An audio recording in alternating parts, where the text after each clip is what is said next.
Good morning students. ਤੁਹਾਡਾ subject name है software engineering ਜਿਹਦਾ ਅਸੀਂ 4th टॉपिक ਕਰਨ ਜਾ ਰਹੇ ਹਾਂ। ਸੋ ਸਾਡਾ 4th टॉपिक ਹੈਗਾ explain the role of system analyst. System analyst कौन ਹੁੰਦੇ ओके। सो सिस्टम एनालिस्ट कौन ਹੁੰਦੇ ਹੈ ਵੀ ਜਿਹੜੇ ਵੀ ਕਿਸੇ ਵੀ ਸੌਫਟਵੇਅਰ ਨੂੰ ਡਿਵੈਲਪ ਕਰਦੇ ਕੋਈ ਸਿਸਟਮ ਨੂੰ ਡਿਵੈਲਪ ਕਰਦੇ ਹੈ ਉਹਨਾਂ ਨੂੰ ਅਸੀਂ ਕੀ ਬੋਲਦੇ ਹਾਂ सिस्टम एनालिस्ट। जो एनालाइज करते हैं साढ़े पूरे सिस्टम ਨੂੰ ਉਹਦੀ ਸਟੱਡੀ ਕਰਦੇ ਹੈ ਉਹਨਾਂ ਨੂੰ ਅਸੀਂ ਕੀ ਬੋਲਾਂਗੇ सिस्टम एनालिस्ट। देखो ये system analyst is a person who uses analysis and design techniques to solve the business problems using information technology। System analyst कौन होंगे है भी वो पर्सन होंगे है जो की करते हैं साढ़े सारे सॉफ्टवेयर ਨੂੰ एनालाइज करते हैं बहुत सारिया डिज़ाइन टेक्निक्स या बहुत सारिया प्रॉब्लम्स ਨੂੰ सॉल्व करवाते हैं ठीक है with the help of information technology. A system analyst is an IT professional who work on high level in an organization। देखो सिस्टम एनालिस्ट कोई भी आम परसन नहीं हो सकता ठीक है। सिस्टम एनालिस्ट उही बन सकता है जिन्होंने प्रॉपर नॉलेज होएगी साढ़े IT सैक्टर की साढ़े IT प्रोफैशनल की प्रोफैशन की।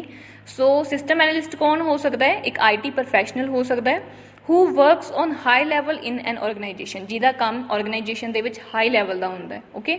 System analyst are responsible for maintaining and improving computer system. कहते कोई भी कंप्यूटर सिस्टम नू कोई भी सॉफ्टवेयर नू हाई लैवल तक ले जाने दे लई या मेनटेन करन दे लई या फिर उहदे फीचर्स नू इंप्रूव करन दे लई कौन काम परफॉर्म करता है या कौन रिस्पोंसिबल हुंदा है system analyst. A system analyst job should highlight the need for accuracy logic and ability to communicate the complex ideas to others.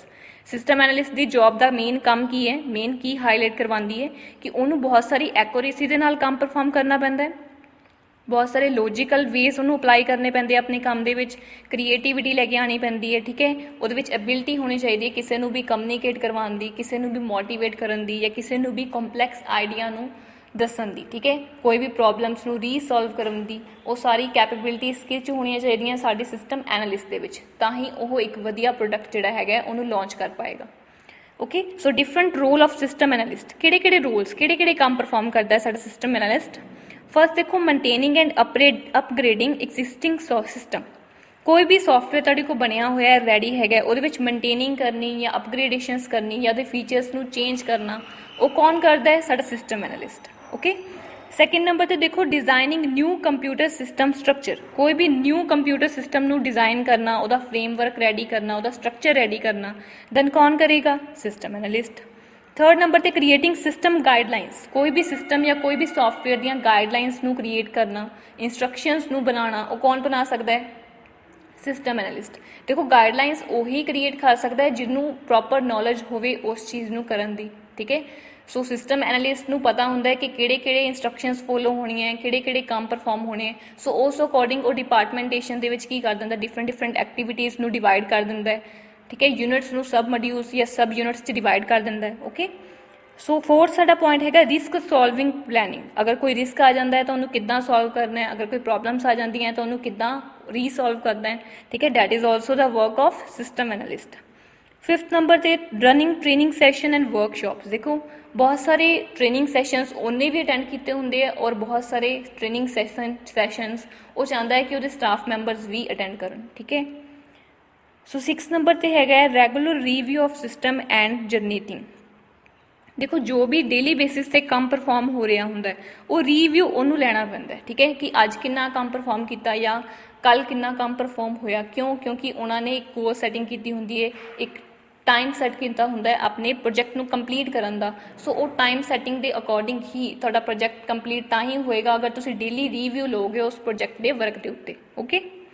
Next साडा 7th पॉइंट है solve the technical issues and problems. अगर कोई भी technical issues आ रहे हैं technology दे विच तुहाडे hardware दे विच computer system दे विच या फिर कोई भी प्रॉब्लम्स या क्रिएट हो रही हैं दैन उन्होंने सॉल्व आउट किन्ने करना है साडे सिस्टम एनालिस्ट का काम है वो सारे रिक्वायरमेंट्स नूं इकट्ठा करेगा ओके सारे प्रॉब्लम्स नूं सॉल्व करेगा रीसॉल्व करेगा उस तो बाद मेनटेनिंग करेगा अपग्रेडेशन करेगा और एक अपने सॉफ्टवेयर नूं की करेगा हाई लैवल तक ले जाने के लिए बहुत सारे रूल्स नूं इंस्ट्रक्शंस नूं अपलाई करेगा ओके।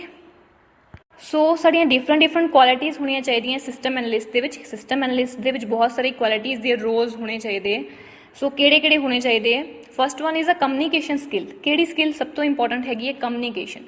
क्यों कम्युनिकेशन स्किल? क्योंकि अगर कोई भी मैंबर नू मोटिवेट करना, अपनी गाइडलाइंस नू समझाना, ठीक है, किसी भी परसन नू अगर असी काम करन नू दईए, सब तो पहला उन्होंने काम समझाना पएगा। सो असी किद्दां समझा सकते हैं? अगर साडी कम्युनिकेशन लैवल या साडी कम्युनिकेशन पावर अच्छी होएगी तो उहदे अकॉर्डिंग ही असी उन्होंने समझा पावांगे। ओके, सो देखिए, computer system analyst need this skill set to able the communicate effectively with various organization and clients। ਕਹਿੰਦੇ ਕੰਪਿਊਟਰ ਸਿਸਟਮ ਐਨਾਲਿਸਟ ਦੇ ਵਿੱਚ ਇੱਕ ਕਮਿਊਨੀਕੇਸ਼ਨ ਸਕਿੱਲ ਦੀ ਕੁਆਲਿਟੀ ਜ਼ਰੂਰ ਹੋਣੀ ਚਾਹੀਦੀ ਹੈ। ਕਿਉਂਕਿ ਉਹਨੂੰ ਡੀਲਿੰਗ ਕਰਨੀ ਪੈਂਦੀ ਹੈ ਬਹੁਤ ਸਾਰੀਆਂ ਆਰਗੇਨਾਈਜੇਸ਼ਨਸ ਦੇ ਨਾਲ, ਬਹੁਤ ਸਾਰੇ ਕਲਾਇੰਟਸ ਦੇ ਨਾਲ, ਠੀਕ ਹੈ, ਬਹੁਤ ਸਾਰੇ ਮੈਂਬਰਸ ਦੇ ਨਾਲ ਉਹਨੂੰ ਡੀਲਿੰਗ ਕਰਨੀ ਪੈਂਦੀ ਹੈ।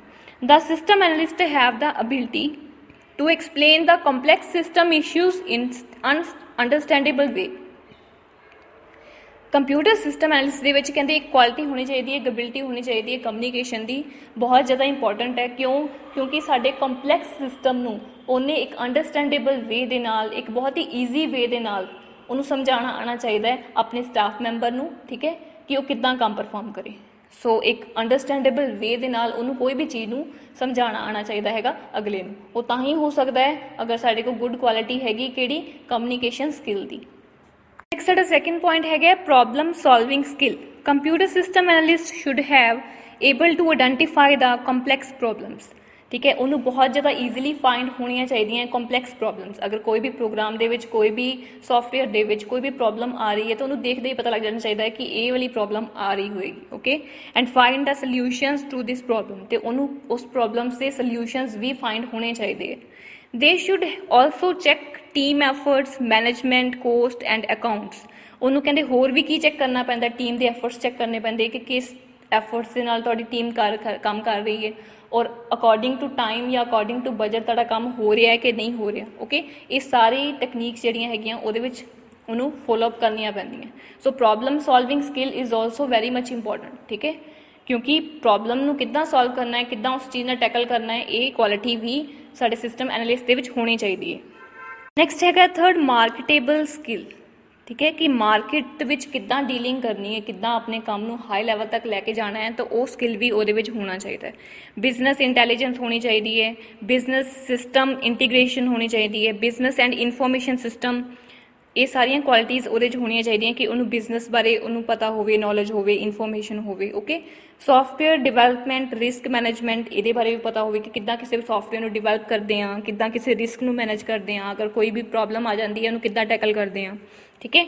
सो this skill which every computer system analyst need to learn the business skills. So हर एक एनालिस्ट नूं या हर एक सिस्टम एनालिस्ट दे विच किहड़ी क्वालिटी होनी चाहिए है? बिजनेस स्किल की क्वालिटी होनी चाहिए है, ताकि उन्होंने पता लगे कि अकॉर्डिंग टू बजट किद्दां काम करना है, अकॉर्डिंग टू टाइम किद्दां काम करना है, अकॉर्डिंग टू टीम वर्क नूं नाल लैके किद्दां काम करना है। सो बिजनेस क्वालिटीज़ भी उहदे विच होनियां चाहिए, मार्केट दीयां क्वालिटीज़ भी होनियां चाहिए, मार्केटिंग लैवल दीयां।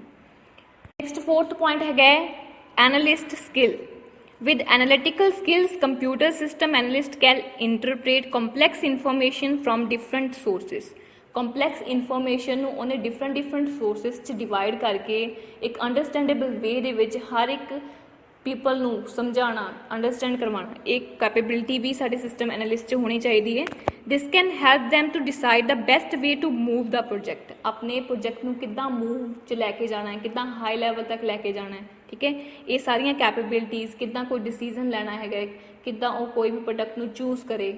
ओके, बहुत सारे प्रोडक्ट वो चूजिंग भी करनी पैंदी उन्होंने। सो एनालिटिकल, एक चीज़ नूं एनालाइज करना, ठीक है, किसी भी चीज़ नूं ऑब्जरवेशन लैवल भी उहदा वधिया होना चाहिए, ऑब्जर्व करने के लिए एनालिटिकल स्किल भी होना चाहिए।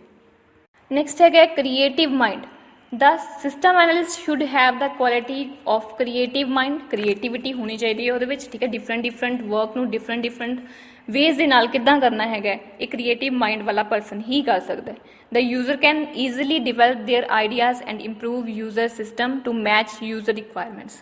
कहते यूजर ਦੀਆਂ रिक्वायरमेंट्स ਨੂੰ चैक करके अपने आइडियाज़ ਨੂੰ देख के अपने प्रोग्राम या अपने सॉफ्टवेयर के फीचर्स ਨੂੰ इंप्रूव करवाना ईजिली, ठीक है, एक क्रिएटिव माइंड होना चाहिए ਇਹਦੇ ਲਈ। The task of innovative solution of computer problems will reduce and create the effective software। एक effective software बनाने के लिए different solutions ਨੂੰ provide करवाना कौन करवा सकता है? अगर creative mind वाला system analyst हैगा। देखो एक प्रॉब्लम ਨੂੰ एक ईजी वे ਦੇ ਨਾਲ ਸੋਲਵ ਕਰਨਾ, ठीक है, ਉਹ ਕੁਆਲਿਟੀ ਵੀ ਹੋਣੀ ਚਾਹੀਦੀ ਕਿ ਕਿੱਦਾਂ ਕੋਈ ਈਜ਼ੀ ਵੇ डिफरेंट वेज ਜਿਹੜੇ ਹੈਗੇ ਆ ਸਾਨੂੰ ਫਾਈਂਡ ਆਊਟ ਕਰਨੇ ਚਾਹੀਦੇ ਕਿਸੇ ਵੀ ਇੱਕ ਪ੍ਰੋਬਲਮ ਨੂੰ ਸੋਲਵ ਕਰਨ ਦੇ ਲਈ। ਇੱਕ ਪ੍ਰੋਬਲਮ ਨੂੰ ਅਸੀਂ ਡਿਫਰੈਂਟ ਵੇਜ਼ ਨਾਲ ਕਿੱਦਾਂ ਸੋਲਵ ਕਰ ਸਕਦੇ ਹਾਂ, ਇਹ ਕੌਣ ਸ਼ੋ ਕਰਵਾਏਗਾ, ਇਹ ਕਿਹਦਾ ਕੰਮ ਹੈਗਾ, ਇੱਕ ਸਿਸਟਮ ਐਨਾਲਿਸਟ ਦਾ ਕੰਮ ਹੈਗਾ। ਸੋ ਅਗਰ ਉਹ ਕ੍ਰੀਏਟਿਵ ਮਾਈਂਡ ਵਾਲਾ ਹੈਗਾ ਤਾਂ ਬਹੁਤ ਸਾਰੇ ਵੇਜ਼ ਕੱਢ ਸਕਦਾ ਹੈ, ਇੱਕ ਡਿਫਰੈਂਟ ਵੇਜ਼ ਪ੍ਰੋਵਾਈਡ ਕਰਵਾ ਸਕਦਾ ਤੁਹਾਨੂੰ ਇੱਕ ਸਿੰਗਲ ਪ੍ਰੋਬਲਮ ਦਾ। Okay, so next and last point, critical thinking ਵੀ ਹੋਣੀ ਚਾਹੀਦੀ ਹੈ। Computer system analyst can use logic and reasoning to identify possible solutions to solve the problems। ਕਿਸੇ ਵੀ ਪ੍ਰੋਬਲਮਸ ਨੂੰ ਸੋਲਵ ਕਰਵਾਉਣ ਦੇ ਲਈ ਉਹਦੇ ਕੋਲ ਲੌਜੀਕਲ ਮਾਈਂਡ ਹੋਣਾ ਚਾਹੀਦਾ ਤਾਂ ਕਿ ਉਹ ਆਇਡੈਂਟੀਫਾਈ ਕਰ ਪਾਏ ਡਿਫਰੈਂਟ ਪ੍ਰੋਬਲਮਸ ਨੂੰ ਔਰ ਰੀਸੋਲਵ ਕਰ ਪਾਏ। Okay, critical thinking ability can help them to quickly think about the best approach to complex issues।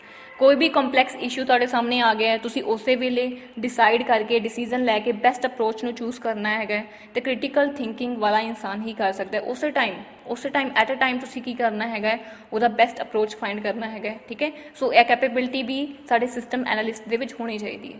ਸੋ ਤੁਹਾਨੂੰ ਆਈ ਥਿੰਕ ਕਲੀਅਰ ਹੋਏਗਾ ਸਿਸਟਮ ਐਨਾਲਿਸਟ ਦੇ ਕਿਹੜੇ ਕਿਹੜੇ ਕੰਮ ਹੈਗੇ, ਕਿਹੜੇ ਰੋਲਸ ਹੈਗੇ, ਉਹ 'ਚ ਕਿਹੜੇ ਸਕਿੱਲ ਐਂਡ ਕੁਆਲਿਟੀਜ਼ ਹੋਣੀਆਂ ਚਾਹੀਦੀਆਂ।